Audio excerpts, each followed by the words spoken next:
Here's what happens when a small-town kid from Nebraska decides to rewrite boxing history. And trust me, what Terrence "Bud" Crawford just accomplished has the entire boxing world buzzing with heated debates. Omaha, Nebraska. The city is gearing up for what promises to be an absolutely massive celebration, honoring their homegrown champion, Terrence "Bud" Crawford, following his jaw-dropping performance in Las Vegas this past weekend. But here's where it gets controversial. Some critics are already questioning whether this victory truly cements his legacy or if there's more to the story.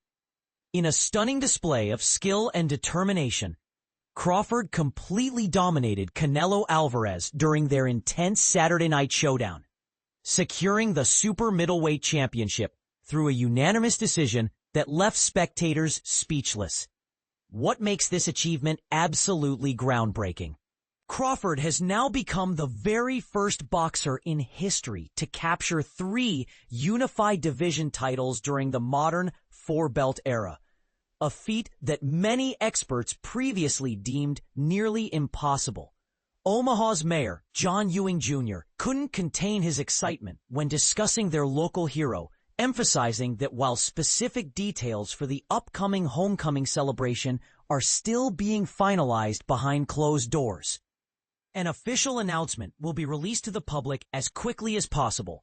Our entire community feels an incredible sense of pride when it comes to Bud, the mayor explained enthusiastically. We're determined to demonstrate our unwavering support for everything he's accomplished, not just in terms of putting Omaha on the global map, but also because of his genuine commitment to giving back to our community and making meaningful investments in our city's youth. Now here's where the numbers tell an interesting story that might surprise you.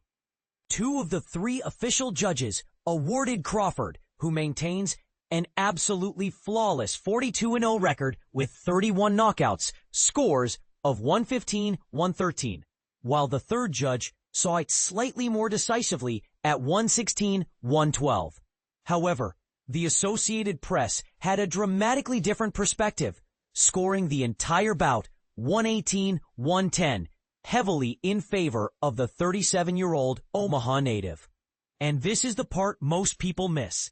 Such wide scoring variations often spark intense debates about judging consistency in professional boxing. What makes this victory even more remarkable is the context surrounding it. According to the Associated Press, Crawford had boldly moved up not 1, but 2 entire weight classes to face Alvarez. Initially, the Las Vegas crowd was clearly pulling for the Mexican superstar. But something magical happened as the fight progressed. By the later rounds, powerful chants of Crawford began echoing throughout the arena. And surprisingly, there wasn't a single boo directed at the Nebraska fighter from what had been a hostile crowd.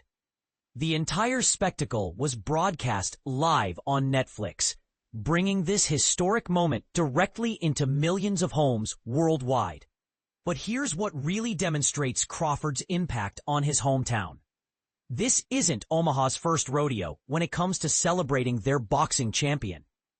Back in 2023, literally thousands of enthusiastic residents flooded the streets to welcome Crawford home after he achieved undisputed welterweight world champion status.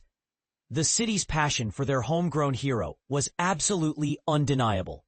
Just a few weeks before this latest triumph, Omaha organized an incredible send-off event for Crawford, complete with a special appearance by Nebraska Huskers head coach Matt Rule. The timing couldn't have been more perfect, as Rule was still riding high from Nebraska's impressive season-opening victory in Kansas City, creating an electric atmosphere of hometown pride and athletic excellence. During Monday's press conference, Coach Rule shared fascinating insights about his team's genuine support for Crawford. The entire Nebraska football squad made a powerful statement by showing up to their Saturday game against Houston Christian, wearing specially designed Crawford tribute t-shirts, a gesture that perfectly captured the unity between Nebraska's athletic communities. Rule also provided some behind-the-scenes details about his personal experience attending the Las Vegas bout. According to the coach, Crawford was genuinely thrilled to see us there, and he noted with obvious pride that Husker supporters were absolutely everywhere throughout the venue, creating an unexpected Nebraska presence in the heart of Nevada. Now here's where things get really interesting, and I want to hear your thoughts on this. Crawford's achievement raises some fascinating questions about boxing greatness. Is moving up 2 weight classes and defeating a legend like Canelo enough to definitively establish him as the pound-for-pound king? Or do traditionalists have a point when they argue that true greatness requires dominating a single division for years? Some boxing purists are already arguing that Crawford's relatively late career surge doesn't compare to fighters who dominated multiple divisions throughout their entire careers. Others counter that his technical brilliance and undefeated record speak for themselves, regardless of timing. What do you think? Does this victory make Crawford the undisputed greatest active boxer? Or are there still questions that need answering? Should fighters be encouraged to take these kinds of massive risks by jumping weight classes? Or does it somehow diminish the achievement when they don't stay and defend their original titles? Drop your thoughts in the comments below. I have a feeling this debate is going to get heated, and I'm curious to see where you stand on Crawford's place in boxing history.